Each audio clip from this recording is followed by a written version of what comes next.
"Judge Gaines," Ramirez finally said, his voice neutral but carrying weight. "Is there a reason you were pulled over tonight?"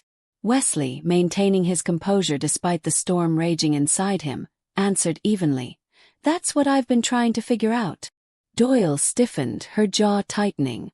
Harris remained still, but the tension in his fingers suggested he was still one heartbeat away from escalating the situation further.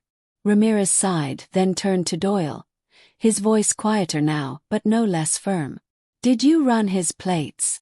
Doyle hesitated. It was a fraction of a second, but Ramirez caught it. "Yes, sir," she said, but the certainty in her voice had begun to waver. "I was about to confirm his registration when backup arrived." Ramirez didn't look away from her. The silence stretched long enough to become suffocating. "That's a lie," he finally said, his tone cutting through the tension like a blade. "You made a call for backup before checking the system, didn't you?" Doyle's lips parted, but no words came out. Harris shifted uncomfortably. Ramirez turned back to Wesley, offering a brief nod before handing his ID and registration back to him. "Judge Gaines, I apologize for the inconvenience."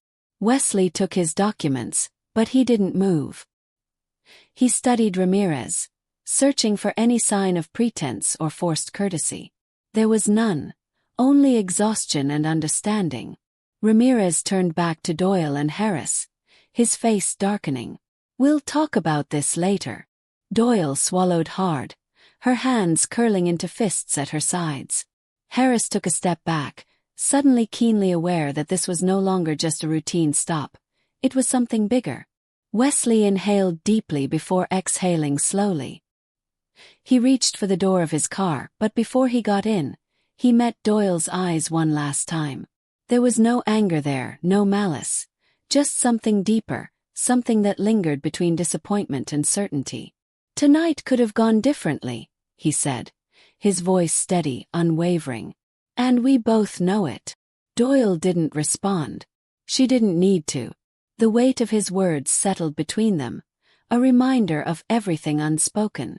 Wesley got back into his car, adjusting his tie with a slow, deliberate movement. As he pulled back onto the road, the flashing red and blue lights faded behind him, swallowed by the night. He had spent years ensuring justice was served, but tonight, he had been forced to confront a truth he had always known yet never expected to face firsthand. The weight of justice. Wesley held her gaze, steady and unyielding. If he didn't stand his ground tonight, who would? Too many had been forced to swallow their humiliation, to accept injustice as the price of existence. But not this time. This time the system would have to answer for itself. Yet the real test wasn't just tonight. It was what came next. The drive home felt different, almost surreal. The streets were the same, the neon lights still flickered across his windshield. The city hummed like it always had. But Wesley was not the same man who had set out just hours ago. For years he had believed in the law, in justice, in the promise that if you did everything right, if you followed the rules, if you upheld your integrity, the system would work the way it was supposed to. But tonight had shattered that illusion. Tonight had proven otherwise. He pulled into his driveway but didn't shut off the engine. Instead he sat there, gripping the wheel so tightly his knuckles turned white. His breath was steady, but just beneath the surface, anger simmered. Frustration coiled in his chest, pressing down like an unbearable weight. It wasn't just what had happened, it was what it meant. Even as a judge, with his title and position, he had still been humiliated. And if this could happen to him, what did it mean for those who didn't have a platform, a badge of authority to shield them? How many times had he watched this same scenario unfold from the other side of the bench? How many excuses had he heard? How often had he seen officers receive nothing more than a slap on the wrist while others, those without power, without connections, were crushed beneath the weight of the very system he had dedicated his life to upholding? And now, the question that gnawed at him, the one that wouldn't let go. Would Doyle truly face real consequences? Or would she be quietly transferred, sent to another precinct, given a meaningless sensitivity training course before continuing unchecked? Her power intact, her arrogance undisturbed. He had seen the pattern before. A public outcry, a temporary shift, a swift return to normal. He had watched the cycle play out too many times, and tonight, he had nearly become just another name in its endless repetition.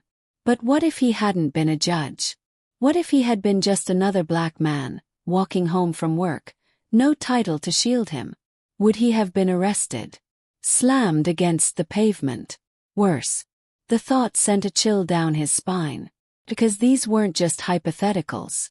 It had happened. It was happening. Right now. To people who didn't have a Sergeant Ramirez to step in. Who didn't have the privilege of driving away with their dignity still intact. His mind went back to Doyle. The way she had stood there, unyielding, refusing to acknowledge what she had done. It wasn't just her. It was never just one officer. It was a system that had been allowed to thrive on excuses, on unchallenged power, on the quiet understanding that nothing would ever truly change unless pressure was applied, unless people demanded it. And that was exactly what he intended to do. Tomorrow he wouldn't just file a complaint. He wouldn't let this become another forgotten incident, buried under bureaucracy and empty apologies. He would push. He would demand transparency, accountability, justice. Because if even a judge could be treated like this, what hope did anyone else have? Wesley exhaled, slow and deep, his grip on the wheel loosening, but the fire in his chest remained. This wasn't over. This fight wasn't just about a single traffic stop. It wasn't just about him. For the first time, he wasn't standing as a man who enforced the law. He was standing as a man who demanded justice.